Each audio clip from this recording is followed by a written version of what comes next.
Shabbat Shalom, hermanos queridos de la Congregación Mesiánica Chequiná. Un saludo muy especial, pero muy especial a nuestros amados pastores Marco Antonio López Molina y Marta Elisa Andrade de López. Un saludo a nuestros familiares y amigos. Hoy estamos grabando desde el hogar, Chequiná unida, Chequiná en casa. Hoy vamos a estudiar la parachá intermedio de Pesach. Hoy es 10 del mes hebreo de Nisan. Y la fiesta de Pesach la vamos a celebrar el día 14 del mes de Nisan. Como dice la palabra, en el primer mes, el mes de Nisan, a los 14 días celebraréis Pesach. Entonces, vamos a celebrarla ese día que es 14 de Nisan, que es ese día es 8 de abril. Todos desde casa. Vamos entonces a orar, vamos a tener un tiempo para entregar este rato, este momento al Señor. Baruch atah Adonai Eloheinu melech haolam. Señor, te damos muchas gracias, Padre. Gracias. Cuán grande eres tú, mi Dios, grande y maravilloso, Señor. Señor, te damos muchas gracias. Señor, en el nombre de tu Hijo Yeshua HaMashiach, Señor, en el nombre de ese nombre que es sobre todo nombre, Señor, te pedimos a ti. Y también oramos al Espíritu Santo, al Ruach HaKodesh, para que nos instruyas, para que nos enseñes tu palabra. Gracias, Espíritu Santo. Gracias, Yeshua HaMashiach. Gracias, poder de Dios, por este momento. Gracias, Señor, en el nombre poderoso de Jesús, el Mesías de Yeshua HaMashiach. Amén. Pesach es la fiesta más importante del calendario hebreo. Pesach traduce del hebreo pasar sobre.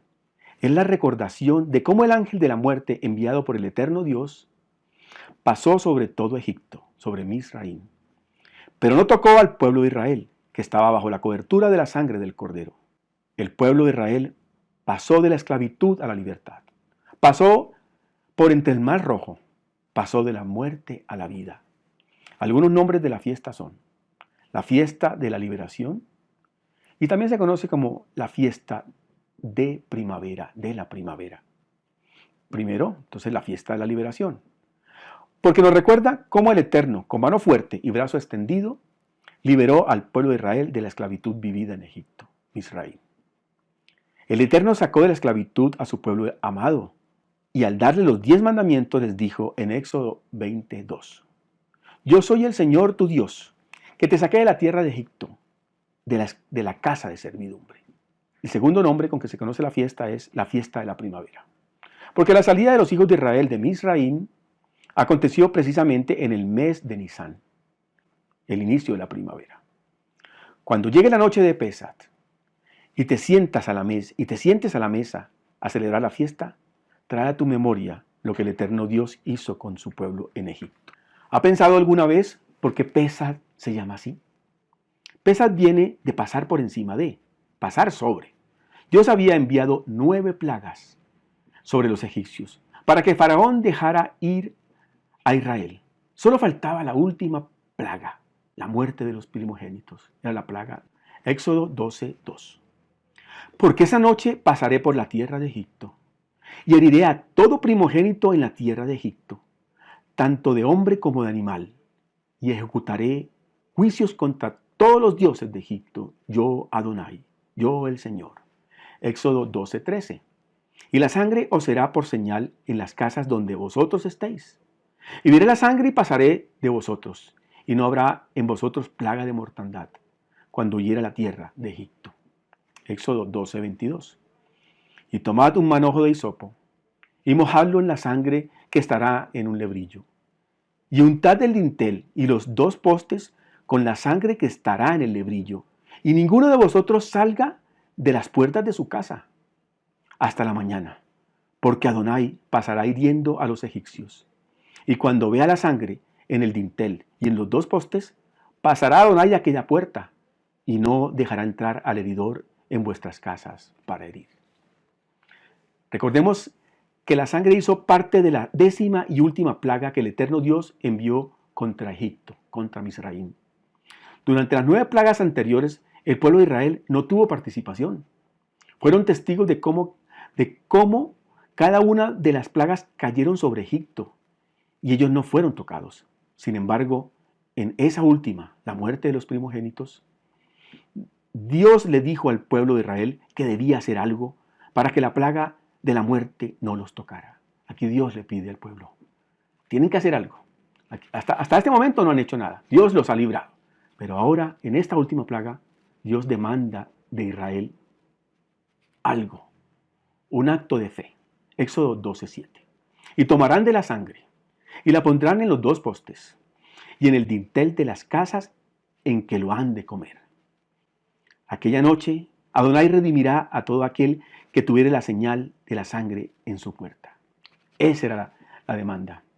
Había que tomar un cordero, había que sacrificarlo, había que tomar la sangre y untarla en las puertas, en los dinteles de la puerta, en los bordes de la puerta, para que así, cuando pasara el ángel, pasara de largo. ¿Pero acaso Dios no sabía en dónde estaban ubicadas las casas de los hijos de Israel?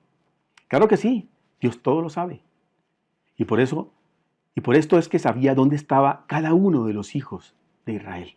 Sin embargo, su orden implicaba un acto de obediencia y fe de cada uno de los hijos de Israel. La plaga de la muerte de los primogénitos era la última y la que permitiría la liberación del pueblo de Israel de Egipto. Era la hora de salir a la libertad, de pasar de las tinieblas a la luz. El soberano del universo, el Señor, solo les pidió una cosa: dar un paso de fe, sacrificar un cordero y rociar de su sangre en las puertas y en los dinteles. Por eso, esta fiesta, su primer nombre es la fiesta de la liberación. Pesach, la fiesta de la liberación. Vamos a leer Éxodo capítulo 6, versículos 6 al 8. Por tanto dirás a los hijos de Israel: yo soy Adonai, yo os sacaré de debajo de las tareas pesadas de Egipto, y los libraré de su servidumbre, y los redimiré con brazo extendido y con juicios grandes, y os tomaré por mi pueblo, y seré vuestro Dios, y vosotros sabréis que yo soy Adonai, vuestro Elohim, que os sacó debajo de las tareas pesadas de Egipto, y los meteré en la tierra, por la cual alcé mi mano jurando que la daría a Abraham, a Isaac y a Jacob. Yo os la daré por heredar, yo Adonai. ¿Qué pasó cuando cesó la esclavitud? Buena pregunta. ¿Qué pasó? El pueblo de Israel ahora era libre. Tenían por derecho la libertad. Pero para sorpresa de muchos de estos hombres, no quisieron hacer uso de este derecho. Ellos prefirieron seguir en la esclavitud que habían conocido de generación en generación. Lo único que los padres podían pasar a sus hijos, el único sueño que les podían pasar era el de vivir en Egipto, haciendo ladrillos con paja y barro. Nadie podía soñar con algo mejor, porque simplemente no lo conocían. Al punto que cuando llegó ese decreto de libertad para todos ellos no sabían cómo hacer uso de eso. Aunque sus cuerpos eran libres, ellos quedaron esclavos de sus mentes y no pudieron alcanzar la libertad. 400 años los hebreos permanecieron esclavos en Egipto. Conocemos la historia de la vida de José. José fue llevado prisionero y después de 20 años halló el favor de Faraón. Y esto trajo bien a su familia. Y José trajo a su padre Jacob y a sus hermanos a Egipto. Y Faraón hizo bien para esta familia. Pero ese Faraón murió.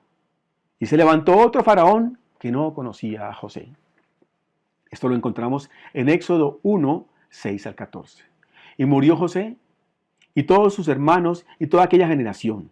Y los hijos de Israel fructificaron y se multiplicaron y fueron aumentados y fortalecidos en extremo. Y se llenó de ellos la tierra. Entre tanto se levantó sobre Egipto un nuevo rey, un nuevo faraón que no conocía a José. Y dijo a su pueblo: he aquí el pueblo de los hijos de Israel es mayor y más fuerte que nosotros. Ahora pues, seamos sabios para con él, para que no se multiplique y acontezca que viendo la guerra, él también se una a nuestros enemigos y pelee contra nosotros y se vaya de la tierra. Entonces pusieron sobre ellos comisarios de tributos que los molestaban con sus cargas y edificaron para Faraón las ciudades de almacenaje Pitón y Ramesés. Pero cuanto más los oprimían, tanto más se multiplicaban y crecían, de manera que los egipcios temían a los hijos de Israel. Y los egipcios hicieron servir a los hijos de Israel con dureza, y amargaron su vida con dura servidumbre, en hacer barro y ladrillo, y en toda labor del campo, y en todo su servicio, al cual los obligaron con rigor. Los esclavizaron, pusieron dura servidumbre sobre ellos. Fueron fuertes, fueron duros, fueron injustos. Y comenzó aquel pueblo a entrar en la esclavitud. Y por años y años, lo único que los padres podían pasar a sus hijos era el sueño de sobrevivir en Egipto, en Misraim. Éxodo 3:8. Y he descendido para librarlos de la mano de los egipcios y sacarlos de aquella tierra a una tierra buena y ancha, a tierra que fluye leche y miel. Y se cumplió la promesa de Dios. Y todo aquel pueblo salió libre de Egipto. Sin embargo, quedaron esclavos de su mente y no pudieron aceptar que eran libres. Éxodo 16:2. Y toda la congregación de los hijos de Israel murmuró contra Moisés y Aarón en el desierto. Y les decían los hijos de Israel: ojalá hubiéramos muerto por mano de Adonai en la tierra de Egipto, cuando nos sentábamos a las ollas de carne, cuando comíamos pan hasta saciarnos, pues nos habéis sacado a este desierto para matar de hambre a toda esta multitud.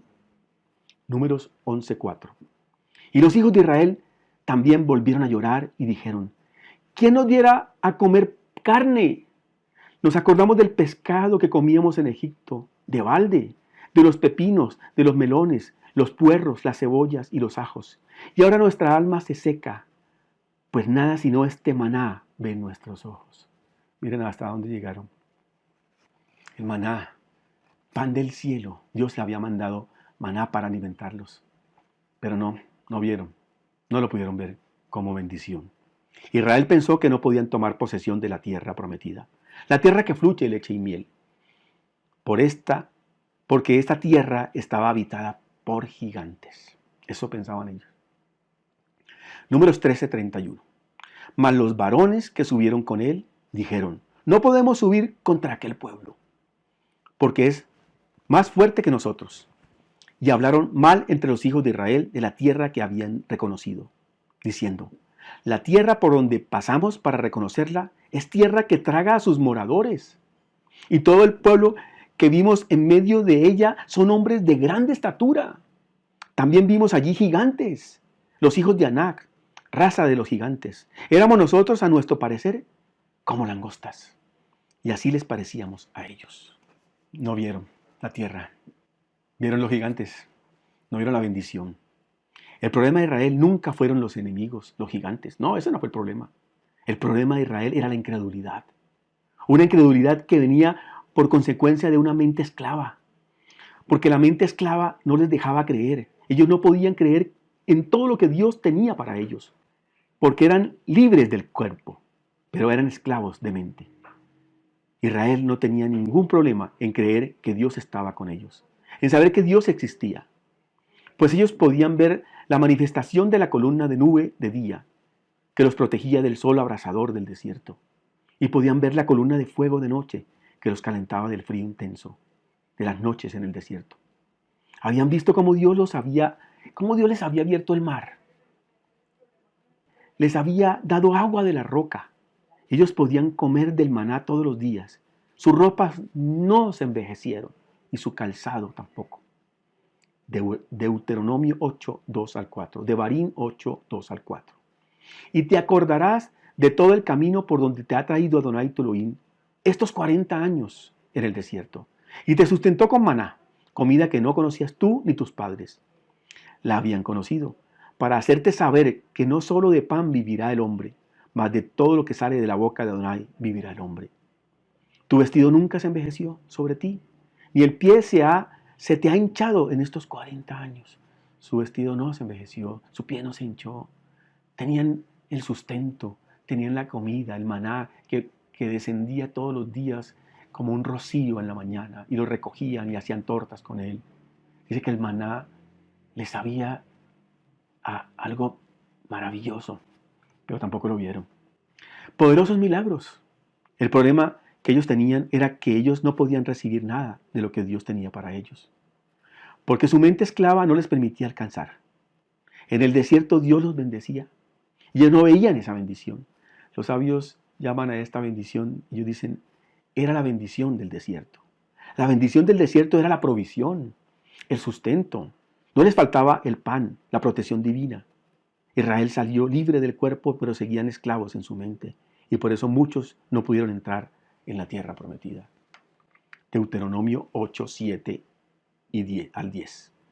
Porque Adonai tu Elohim te introduce en la buena tierra, tierra de arroyos, de aguas, de fuentes y de manantiales que brotan en vegas y montes, tierra de trigo y cebada, de vides, higueras y granados, tierra de olivos, de aceite y de miel, tierra en la cual no comerás el pan con escasez, ni te faltará nada en ella, tierra cuyas piedras son hierro y cuyos montes sacarás cobre.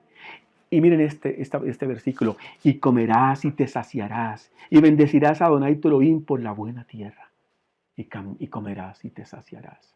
Esta es la bendición que hacemos cuando oramos por la bendición, cuando nos sentamos a la mesa y oramos por los alimentos, decimos, y comerás y te saciarás, y bendecirás al Eterno por la buena tierra. Gracias, Señor, por la provisión.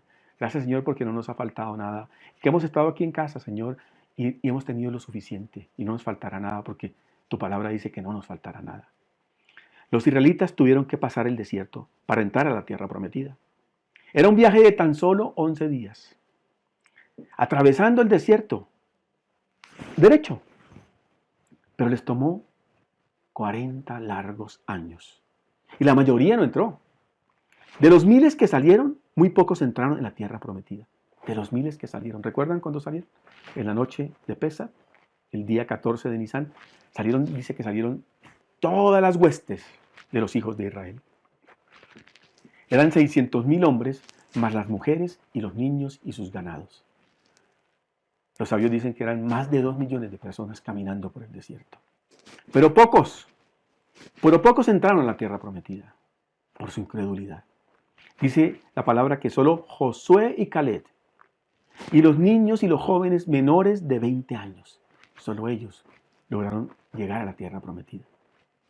El requisito para que los hebreos fueran salvos en Egipto fue que sacrificaran un cordero y untaran su sangre en los marcos de las puertas, para que de esta forma Dios pudiese pasar por alto ese hogar y salvar a sus habitantes. Había llegado el día de su libertad. Solo las casas que tengan la marca de la sangre del cordero serán libres de la muerte. Y la sangre os será por señal en las casas donde vosotros estéis. Y veré la sangre y pasaré de vosotros. Pesa. Pasar por encima de él. La sangre es la señal. La sangre del cordero de Pesa. Ahora nosotros somos libres por el poder de la sangre de Yeshua HaMashiach, quien es nuestro cordero de Pesa. Ahora somos libres por esa sangre derramada. Tú y yo somos libres, libres del poder del pecado. 1 Corintios 5:7. Porque nuestro Pesach, que es Yeshua, ya fue sacrificada por nosotros. Yeshua el cordero de Pesach, que fue sacrificado para que nosotros fuéramos salvos de la muerte. Los que deberían morir éramos nosotros, pero Él entregó su vida en su lugar. Y tenemos que recordar los pasajes de Levítico, cuando hablan de que cuando un hombre había pecado, tenía que ir al tabernáculo, al Mizcán, y llevar su ofrenda. Y llegaba a la puerta del tabernáculo y llevaba su ofrenda. Y le decía al sacerdote, he pecado. Aquí está mi ofrenda, el sacrificio por el pecado. Y ponía la mano sobre la cabeza de el corderito. Y él decía, yo pequé, él debe morir. ¿Por qué debe morir él si el que pequé fui yo? Pero un inocente debía morir. La sangre de ese cordero inocente debía morir y debía ser derramada. Entonces, él era cubierto su pecado. Ahí dice la palabra allí, era cubierto su pecado. Pero ahora, mire lo que dice Juan 1:29. El siguiente día vio Juan a Yeshua que venía a él y le dijo, he aquí el Cordero de Dios que quita el pecado del mundo. El Cordero de Dios. Juan está frente a Jesús, a Yeshua. Lo ve venir hacia él. Y por revelación del Espíritu, él sabe de quién se trata. Y de las palabras con que se refiere a él es: he aquí el Cordero de Dios que quita el pecado del mundo. Y los que estaban allí, porque eran muchos hebreos, muchos judíos estaban allá alrededor de Juan, entendieron. Claro, porque ellos sabían que tenían que llevar un sacrificio. Pero Juan les dice: este es el Cordero. El Cordero, pero este Cordero quita el pecado. No lo cubre, este Cordero quita el pecado. He aquí el Cordero de Dios que quita el pecado del mundo. En la fiesta de Pesach recordamos el sacrificio perfecto que Yeshua hizo por nosotros. Yeshua HaMashiach murió para que nosotros fuéramos libres. Cuando reconocemos que hemos pecado, nos arrepentimos y recibimos a Yeshua en nuestro corazón, pasamos de esclavitud a libertad, de muerte a vida. Deja que Yeshua, que Jesús el Mesías, transforme tu vida. Él quiere morar en tu corazón. Es el único que puede hacerte libre. No hay otro medio. Pesach, sin duda, es una de las fiestas del Eterno más queridas de nuestro pueblo Israel. Una fiesta en la que nos reunimos en familia, generación tras generación, por más de 3.300 años, para celebrar y recordar la liberación del pueblo de Israel de la esclavitud de Egipto. Dios quería librarnos de la esclavitud. Hoy hay libertad. La sangre del Cordero nos hizo libre de la esclavitud del pecado. Miremos esta palabra, Hebreos 9, 11 y 12. Pero estando ya presente Mashiach, Yeshua HaMashiach, sumo sacerdote de los bienes venideros, por el más amplio y más perfecto tabernáculo, no hecho de manos, es decir, no de esta creación, y no por sangre de machos cabríos, ni de becerros, sino por su propia sangre, entró en el lugar santísimo, habiendo obtenido eterna redención. Versículo 14. Cuanto más la sangre de Mashiach, el cual mediante el Espíritu Eterno se ofreció a sí mismo sin mancha a Dios. Este año vamos a celebrar la fiesta de Pesach en casa, solo con nuestras familias. Este Pesach será diferente, porque la celebraremos en la intimidad de nuestras casas. Shekinah unida. Nuestro pastor desde su casa, desde la intimidad de su casa, nos dirigirá en esta celebración sentados a la mesa para compartir todos juntos el Seder de Pesach. Vamos a informarle más adelante cómo va a ser la logística de esta transmisión. Vamos a transmitirlo para que todos nosotros estemos ese día, el 14 del mes de Nisan, todos juntos desde nuestras casas, celebrando Pesach. Nuestro pastor leyendo el Seder de Pesach, nosotros allí atentos a la bendición, a las palabras, al mensaje de la palabra.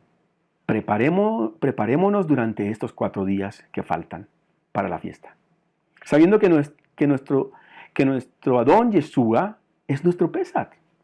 No es solo un ritual, no es un recordar. Mire, no simplemente es un rito. Algunas dicen, es que eso es un rito. No, esto no es un rito. Y tampoco es solamente recordar. Yeshua es nuestra redención. Ya no hay sacrificio por el pecado, no hay sacrificio por la culpa, no hay obra humana alguna que pueda acercarnos al Padre si no es a través de Yeshua HaMashiach. Primera de Timoteo 2:5. Porque hay un solo Dios y un solo mediador entre Dios y los hombres. Yeshua HaMashiach, hombre, Jesucristo, hombre, el cual se dio a sí mismo en rescate por todos. Yeshua dio su vida por nosotros, nos redimió, venció la muerte y por medio de él tenemos acceso directo al Padre. Entonces celebremos así la fiesta de Pesach. ¿Cuál es la actitud con que la debemos celebrar? Vamos a mirar. Cuando nos sentemos a la mesa tenemos que estar en una actitud frente a esa celebración. Y la palabra de Dios nos muestra con qué actitud debemos llegar. La palabra de Dios nos revela cómo debemos llegar, cómo vamos a sentarnos allí. ¿Cuál va a ser nuestra actitud? Hebreos capítulo 10, versículo 19 al 25. Así que, hermanos, teniendo libertad para entrar en el lugar santísimo, por la sangre de Yeshua HaMashiach, de Jesucristo, de Jesús el Mesías. Así que, hermanos, teniendo libertad para entrar en el lugar santísimo. ¿Recuerdan? Vamos al tabernáculo, allí en el desierto. El único que podía, a ver, el tabernáculo tenía un patio, un atrio, tenía un lugar santo y tenía un lugar santísimo. En el lugar santo estaba la mesa de los panes de la propiciación, estaba la menorá encendida y estaba el altar del incienso. Pero después de ese lugar había un velo, había una cortina que dividía un lugar del otro. Y en esa cortina, al atravesarla, estaba el arca del Señor, ¿sí? Y allí a ese lugar estaba la presencia de Dios. Allí bajaba la presencia de Dios. Cuando la presencia de Dios estaba en el tabernáculo, estaba en el lugar santísimo. Y a ese lugar solo podía entrar el sumo sacerdote con la sangre de un cordero. Allí al lugar santísimo, con la sangre de un cordero sin mancha, un cordero puro, ¿sí? Y entraba una sola vez al año para perdón de los pecados del pueblo. No había otra manera de entrar. Era una sola vez. Y tenía que él ser limpiado, ser lavado para poder entrar allí, estar en completa santidad. Y ahora Hebreos nos dice, así que hermanos, teniendo libertad para entrar en el lugar santísimo, ya no tengo nada que me impida entrar al lugar santísimo. Ahora yo puedo entrar al lugar santísimo, tú puedes entrar al lugar santísimo, podemos entrar al lugar santísimo por la sangre derramada de Yeshua HaMashiach, el Cordero de Pesach. Ya puedo entrar en ese lugar y estar en la presencia de Dios y gozarme de la presencia de Dios. Por el camino nuevo, dice, y vivo, por el camino nuevo y vivo, que Él nos abrió a través del velo. Que Él nos abrió a través del velo.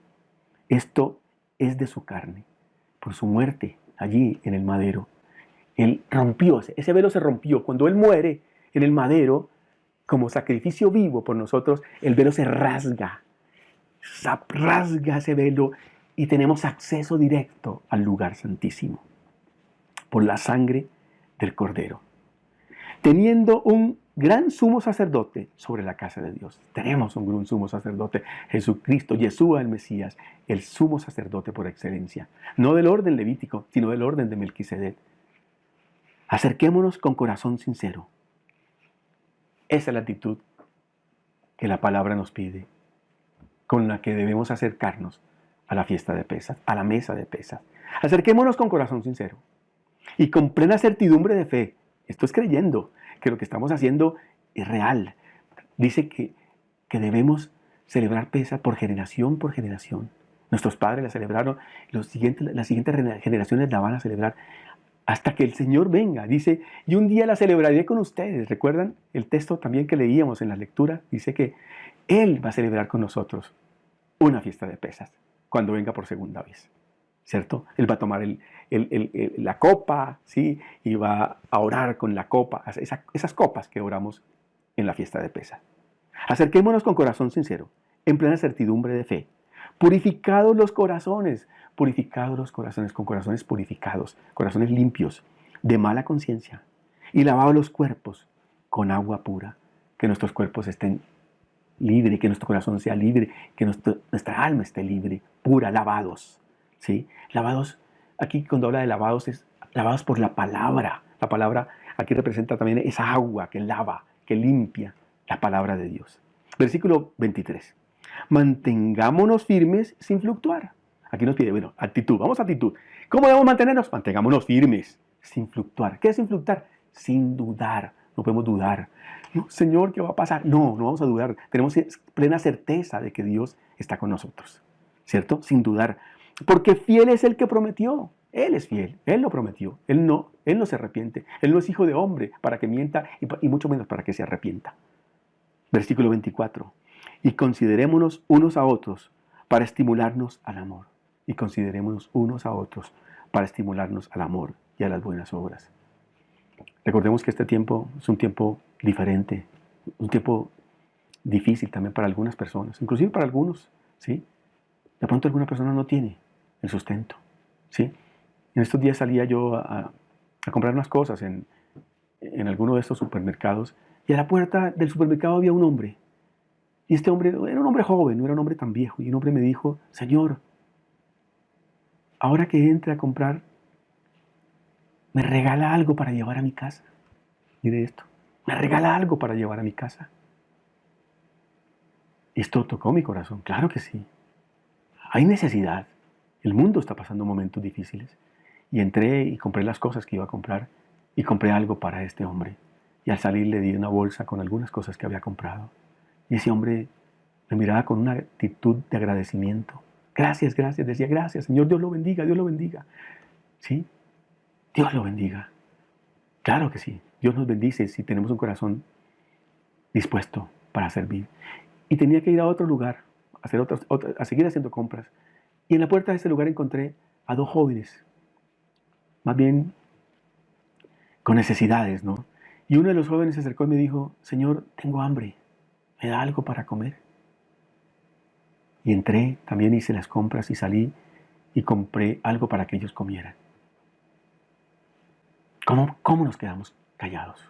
¿Cómo no hacemos algo cuando el mundo tiene necesidad? Cuando las personas tienen necesidades, cuando nuestros hermanos tienen necesidades. Nosotros no sabemos quién de nuestros hermanos está pasando por algún momento de necesidad. No hay trabajo, las cosas están cerradas, los trabajos están detenidos. ¿Qué hacemos? Pero la palabra nos dice que nos consideremos unos a otros en amor y en las buenas obras. Claro que sí. Tenemos que mostrar que somos hijos de Dios también, con el necesitado, con el que tiene hambre. ¿Quién de vosotros se acerca y les dice algo y no le va a dar de comer? El Señor dice, denle de comer. El Señor siempre cuando estaba predicando y habían los 5,000 y los discípulos dijeron, Señor, tienen hambre. ¿Y sabe qué dijo el Señor? Denle de comer. Él no dijo, yo les voy a dar de comer, ustedes denle de comer. Nos corresponde a nosotros hacer la tarea. Claro que el Señor ese día hizo un milagro y los panes se multiplicaron, pero los que le dieron de comer fueron los discípulos. Dios nos suple para que nosotros cumplamos la palabra como el Señor dice, denles de comer. Versículo 24. Ahora, ese es el de las buenas obras. Versículo 25. No dejando de congregarnos, mire cómo es de linda esta palabra, no dejando de congregarnos, como algunos tienen por costumbre. Sí, mire que había una época en que nos tocaba decir, hermanos, por favor, estamos en Shabbat, ¿sí? Vengan, ¿sí? No dejando de congregarnos. Y hoy esta palabra es para nosotros, porque no dejamos de congregarnos. Estamos aquí, atendiendo el llamado, celebrando un Shabbat, todos juntos en armonía, cada uno desde su casa, claro, cada uno desde su casa, pero juntos en el Espíritu, juntos allí acompañando a nuestros pastores, cada uno desde su casa, todos juntos en el Espíritu, congregándonos. Eso es congregarse, ¿sí? Congregarse cuando yo tengo un compromiso y ahí estoy presente, congregándonos, no dejando de congregándonos, no dejando de congregarse, sino exhortándonos, tanto más cuando veáis que aquel día se acerca. Miren esto, cuando veáis que aquel día se acerca. ¿De qué día estará hablando? ¿De qué día? ¿Cuál es el día que se está acercando? Está pronto la venida del Señor, ¿sí? Hay señales que nos muestran que el Señor está por venir. El Señor viene pronto, pero de pronto a veces estamos ocupados o estamos, Señor, demórate un poquito, Señor, aún no, mira, todavía me faltan hacer cosas, todavía tengo que hacer cosas. No sabemos el día ni la hora, pero el Señor está pronto por venir, porque las señales lo muestran. Estemos preparados. Como la novia, ¿recuerdan la novia? La novia se prepara para la venida del novio, que es el Señor, ¿sí? Y recuerdan las vírgenes necias, las vírgenes prudentes tenían encendidas sus lámparas, las vírgenes necias no las tenían encendidas. Y vino el novio, y entró y cerró la puerta, y quedaron por fuera. Que no quedemos por fuera de las puertas del reino de los cielos, cuando venga el novio, cuando veis que aquel día se acerca. El Señor viene pronto. Celebremos así la fiesta de Pesaj, con un corazón dispuesto. Acerquémonos con un corazón sincero y creyendo con fe. Con corazones puros, limpios, aceptos delante de Dios, lavados los cuerpos con agua pura. Mantengamos firmes sin fluctuar, sin dudar. Y considerémonos unos a los otros para estimularnos en el amor. Aquí termina la parachá. Es la parachá de intermedio de Pesaj. Es la parachá que nos va a animar a hacer una fiesta hermosa, una fiesta diferente, una fiesta en casa. Traigo una canción. Yo quiero que escuchemos una canción muy especial, una canción cantada por alguien también muy especial. ¿Sí? Vamos a escuchar una canción que nos habla de la grandeza de Dios. Hoy tenemos que hablar de la grandeza de Dios. Hoy no podemos hablar de algo menor que eso, de la grandeza de Dios. ¿Cuán grande es mi Dios? ¿Cuán grande? Muy, muy grande. ¿Sí? Cantemos de su grandeza. Santo es su nombre y Él es digno de alabar. Él es el único digno de que nosotros levantemos nuestra voz y alabemos y cantemos. Él nos libró de la esclavitud del pecado. Él nos hizo libres. Ya no tenemos que estar sujetos al pecado. ¿Cuán grande es mi Dios? Vamos a escuchar esta canción en este momento. Cantad al Señor toda la tierra, proclamad de día en día las buenas nuevas de su salvación. Contad su gloria entre las naciones, sus maravillas entre todos los pueblos, porque grande es Jehová y muy digno de ser alabado. Temible es Él también sobre todos los dioses, porque todos los dioses de los pueblos son ídolos, mas Jehová hizo los cielos. Gloria y majestad están delante de Él, poder y alegría en su morada. Cuán grande es mi Dios, cántalo, cuán grande es mi Dios, y todos lo verán, cuán grande es mi Dios.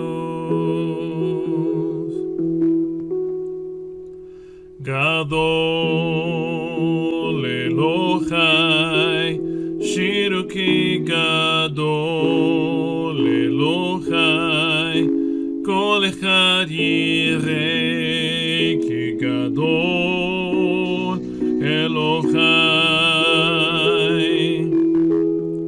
Santo es su nombre, y Él es digno de alabar. Él me liberó, cuán grande es mi Dios.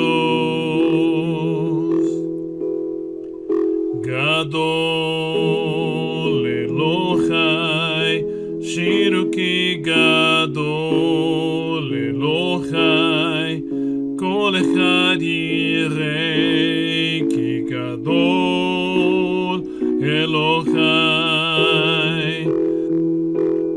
Shem me'al kol shem, otcha raui lechalel. Libi yashir ki gadol Elohai. Cuán grande es mi Dios, cántalo, cuán grande es mi Dios, y todos lo verán, cuán grande es mi Dios. Santo es su